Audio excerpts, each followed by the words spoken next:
નમસ્કાર મિત્રો, આજના મુખ્ય સમાચાર પર નજર કરીએ તો મોદી સરકારનો મોટો નિર્ણય, નવા નિયમો લાગુ થઈ ગયા છે તો 2000 રૂપિયાના હપ્તાની મોટી માહિતી, તો ઈરાન ઇઝરાયલ યુદ્ધ હવે રસોડા સુધી પહોંચી ગયું છે, તો ખેડૂતો માટે કામના સમાચાર અને મિત્રો જાણીશું 15 મોટા સમાચાર.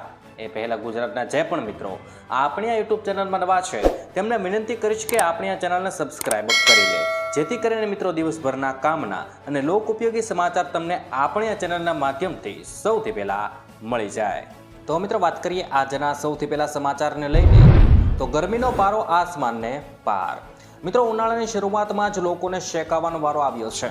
ગુજરાતમાં ગરમીનો પારો 41 ડિગ્રીને પાર પહોંચી ગયો છે, જેને લીધે મિત્રો જનજીવન પ્રભાવિત થયું છે. જેમાં રાજકોટ, અમદાવાદ, ડીસા અને કંડલા સહિતના મુખ્ય શહેરોમાં ગરમીનો પારો 41 ડિગ્રીને પાર થતાં લોકો શેકાયા છે. હવામાને 17 જિલ્લાઓમાં હીટવેવનું એલર્ટ જારી કર્યું છે અને આગામી 3 દિવસ સુધી આકાશમાંથી અગ્નિ ઝરવાની છે. સતત બીજા વર્ષે મિત્રો માર્ચમાં અંગ દઝાડતી ગરમી પડી રહી છે. ત્યાર પછીના સમાચાર વિશે મિત્રો આગળ વાત કરીએ તો ગુજરાત સરકારનો મોટો નિર્ણય. મિત્રો ગેસના પુરવઠા અંગે રાજ્યના ઉર્જા અને પેટ્રોકેમિકલ મંત્રી ઋષિકેશ પટેલે કહ્યું છે કે ગેસનો પુરવઠો ખોરવાય નહીં એના માટે સરકાર યોજના કરી રહી છે. રાજ્ય સરકારની પ્રાયોરિટી ઘરોમાં ગેસની મોટર પહોંચે તેમ છે. ઇન્ડસ્ટ્રીયલ ગેસમાં 50%નો કાપ મૂકી નાખી દીધો છે અને ફર્ટિલાઇઝર કંપનીઓ અને દૂધની ડેરીમાં વપરાતા ગેસમાં 40%નો કાપ મુકાયો છે. ગુજરાતમાં કોઈ પણ એક ચૂલો બંધ ન થાય તેની ચિંતા સરકાર કરી રહી છે. કોમર્શિયલ સિલિન્ડરમાં હજુ સુધી કોઈ પણ પ્રકારનો કાપ નથી મુકાયો. સરકાર ગેસ પુરવઠો કરવાની તેનું આયોજન કરી રહી છે. ત્યારબાદ મિત્રો મહત્વના સમાચાર વિશે આગળ વાત કરીએ તો વાલીઓ માટે રાહતના સમાચાર. મિત્રો રાજ્યની કોઈ પણ શાળા ફી નિયમોનું ઉલ્લંઘન કરે અથવા તો વાલીઓ તરફથી ફરિયાદ મળે તો ફી રેગ્યુલેટરી કમિટી એટલે કે FRC દ્વારા ખૂબ જ કડક કાર્યવાહી કરવામાં આવશે. જેમાં પ્રથમવાર ફરિયાદ મળે તો 5 લાખ રૂપિયાનો દંડ, બીજી વાર 10 લાખ રૂપિયા સુધીનો દંડ અને ત્રીજી વાર ફરિયાદ મળે તો શાળાની માન્યતા રદ કરી નાખવા સુધીની કાર્યવાહી થશે. ત્યાર પછીના સમાચાર વિશે મિત્રો આગળ વાત કરીએ તો ગુજરાત સરકારનો મોટો નિર્ણય. મિત્રો વૈશ્વિક યુદ્ધની સ્થિતિ વચ્ચે ગુજરાત સરકારે ઘરેલું ગેસને સર્વોચ્ચ પ્રાથમિકતા આપી છે. મંત્રી ઋષિકેશ પટેલે જણાવ્યું છે કે સામાન્ય નાગરિકો માટે ઇન્ડસ્ટ્રીયલ ગેસમાં 50% અને ફર્ટિલાઇઝર કંપનીઓમાં 40%નો કાપ મુકાયો છે.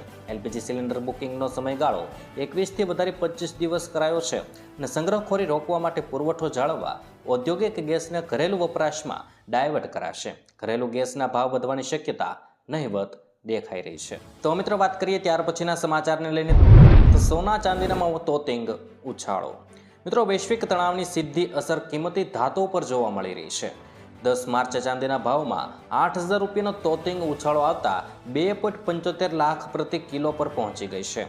સોનામાં પણ તેજીનો કરંટ જોવા મળી ગયો છે. MCX માર્કેટમાં 24 કેરેટ સોનાનો ભાવ 1500 રૂપિયાના વધારા સાથે 10 ગ્રામનો ભાવ મિત્રો 1.62 લાખ રૂપિયા પર ટ્રેડ કરી રહ્યો છે. યુદ્ધની સ્થિતિમાં રોકાણકારો અને સોના ચાંદીને સુરક્ષિત માની રહ્યા હોવાથી ભાવમાં સતત વધારો નોંધાઈ રહ્યો છે. ત્યાર પછીના સમાચાર વિશે મિત્રો આગળ વાત કરીએ તો ટ્રમ્પના એક નિવેદનથી ક્રૂડ ઓઇલના ભાવમાં કડાકો.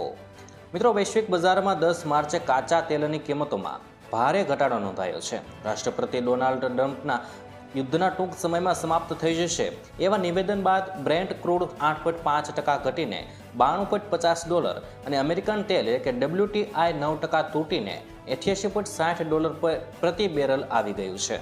મિત્રો ગઈકાલે ભાવ $115 સુધી પહોંચી ગયા હતા, પરંતુ શાંતિની આશા જાગતા બજારમાં રાહત જોવા મળી રહી છે.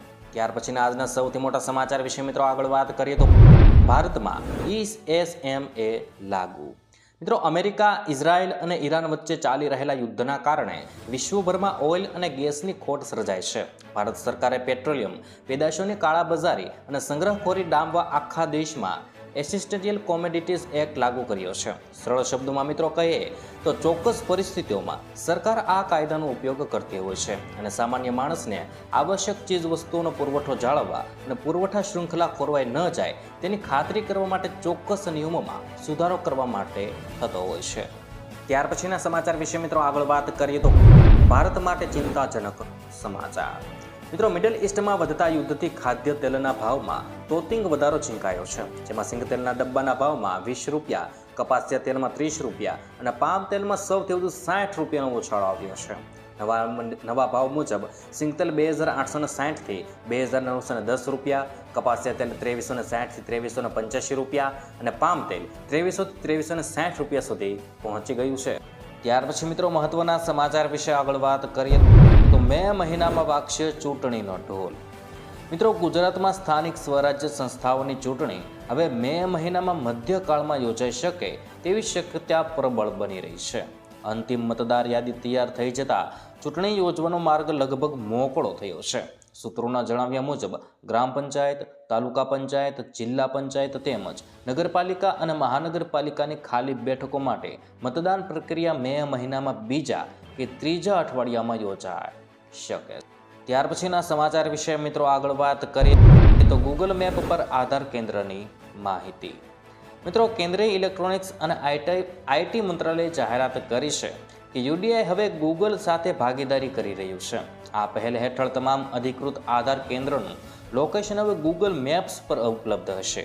આ સુવિધાથી સામાન્ય નાગરિકોને આધાર સંબંધિત સેવાઓ માટે નજીકના કેન્દ્ર શોધવામાં સરળતા રહેશે. આ ડિજિટલ પગલાંનો હેતુ આધાર સેવાઓની પહોંચ વધારવા અને લોકોનો સમય બચાવવાનો છે. ત્યાર પછી મિત્રો મહત્વના સમાચાર વિશે આગળ વાત કરીએ તો સિમ વગર નહીં ચાલે વોટ્સએપ. મિત્રો કેન્દ્ર સરકાર દ્વારા ડિજિટલ સુરક્ષાને મજબૂત કરવા માટે 1 માર્ચથી નવા સિમ બાઇન્ડિંગ નિયમો લાગુ કરવામાં આવશે. આ અંતર્ગત વોટ્સએપ અને ટેલિગ્રામ જેવી એપ્સ માટે ફોનમાં સક્રિય સિમ કાર્ડ હોવું અનિવાર્ય બનશે. જો સિમ કાર્ડ કાઢી નાખવામાં આવશે તો એપ કામ કરવાનું બંધ કરી દેશે. મિત્રો આ ઉપરાંત સાયબર ક્રાઇમ રોકવા માટે વોટ્સએપ વેબ પણ દર 6 કલાકમાં ઓટો લોગ આઉટ થઈ જશે. આ નવા ફેરફારથી ઓનલાઈન છેતરપિંડી પર લગામ કસવાનો છે.